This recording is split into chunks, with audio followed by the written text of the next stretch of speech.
Anime has long been considered the gold standard of animated storytelling, dominating global pop culture for decades with its iconic shonen adventures, heartwarming slice of life tales, and mind-bending psychological thrillers.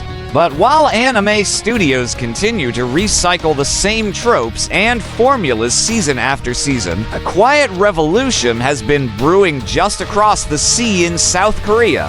Manhwa, Korea's answer to manga, has been pushing storytelling boundaries in ways that anime seems either unwilling or unable to match. Welcome to Manhwa Reader Viewpoint, where today we're diving into an in-depth exploration of the four most groundbreaking manhwa genres that anime has stubbornly refused to adapt, not due to lack of popularity or quality, but precisely because they represent such a dramatic evolution beyond traditional anime storytelling conventions that Japan's animation industry appears These genres aren't just niche comic categories. They're full-fledged cultural phenomena in Korea and among international fans, boasting millions of devoted readers and narratives so innovative they're redefining what visual storytelling can achieve. From psychological depth that puts most anime character development to shame to world building so intricate it rivals the best fantasy novels.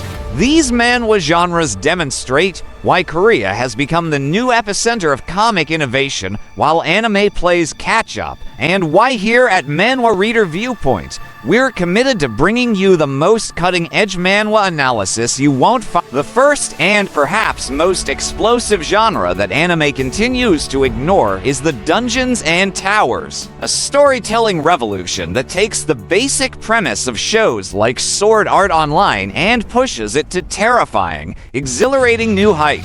While Solo Leveling rightfully gets credit for popularizing this genre internationally, it merely scratches the surface of what dungeon crawler manhwa have achieved.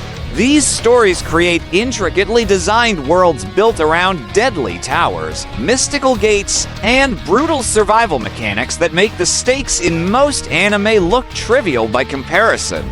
The World After the Fall elevates the genre by weaving existential philosophy into its blood-soaked battles, asking profound questions about identity and purpose amid its heart-pounding action sequences.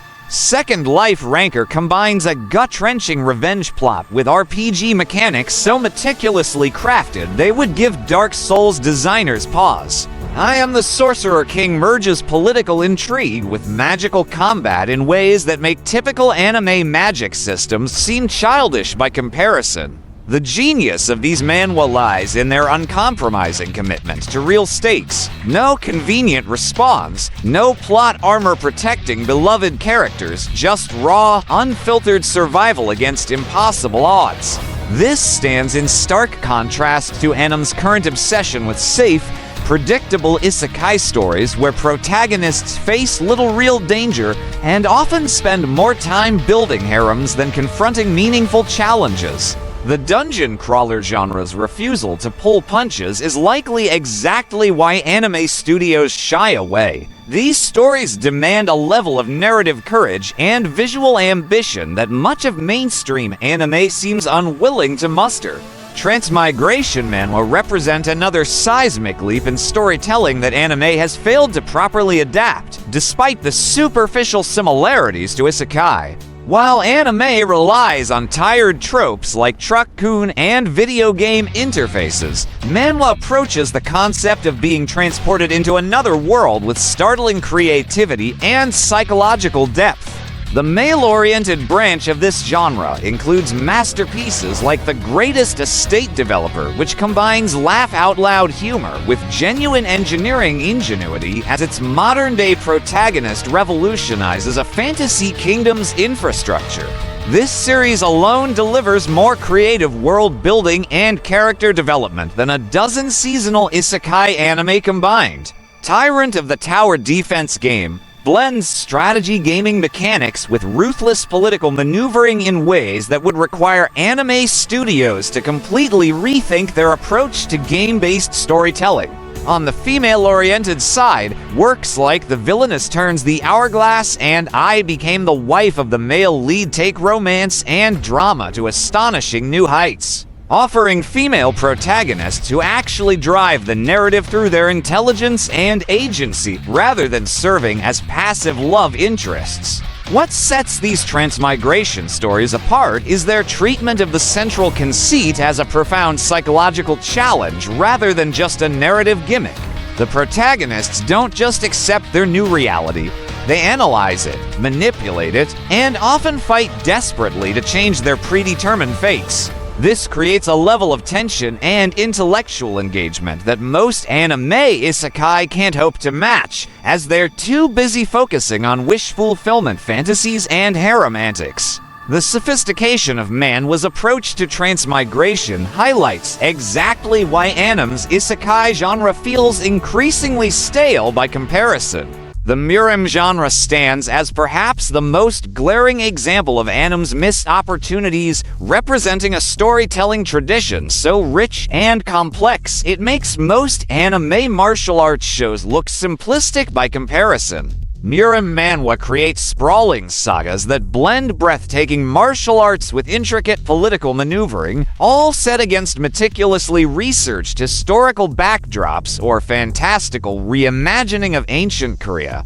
Modern classics like Nano Machine have revolutionized the genre by introducing futuristic elements like cybernetic enhancements to traditional martial arts storytelling, creating a fusion that feels simultaneously fresh and authentic. Legend of the Northern Blade delivers a revenge narrative so emotionally charged and visually stunning that it puts most anime samurai stories to shame, with fight choreography that flows like deadly poetry across the page. Reincarnated War God offers perhaps the most satisfying power progression in comics today, with a protagonist whose growth feels earned rather than handed to him by plot convenience. What truly sets Murim apart is its sophisticated treatment of martial arts societies as complex ecosystems with their own laws, hierarchies, and political intrigues. The genre typically features for major power structures the royal palace with its courtly schemes, the orthodox sects with their public morality and private corruption,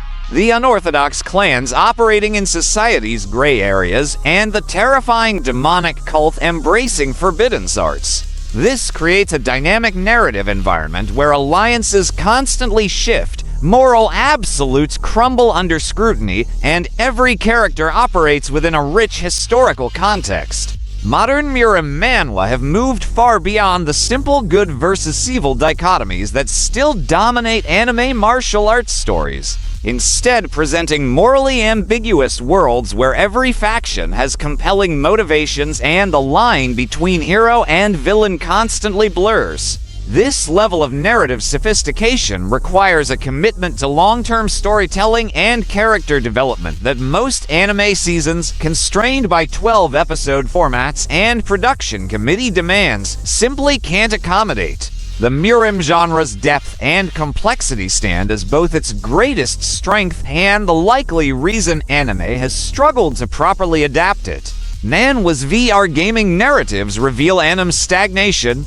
While anime hasn't evolved beyond Sword Art Online's decade-old concepts, Manhwa-like Genius Archer's live stream integrate modern streaming culture. Overgeared makes crafting as compelling as combat, and Arcane's Sniper treats battles as tactical puzzles. These works understand gaming as social commentary, exploring digital identities, in-game economies, and how virtual achievements impact real lives. Unlike anime's repetitive power fantasies, Manhwa uses game mechanics as actual narrative tools, stats matter, and reflects contemporary gaming culture, sports, streaming.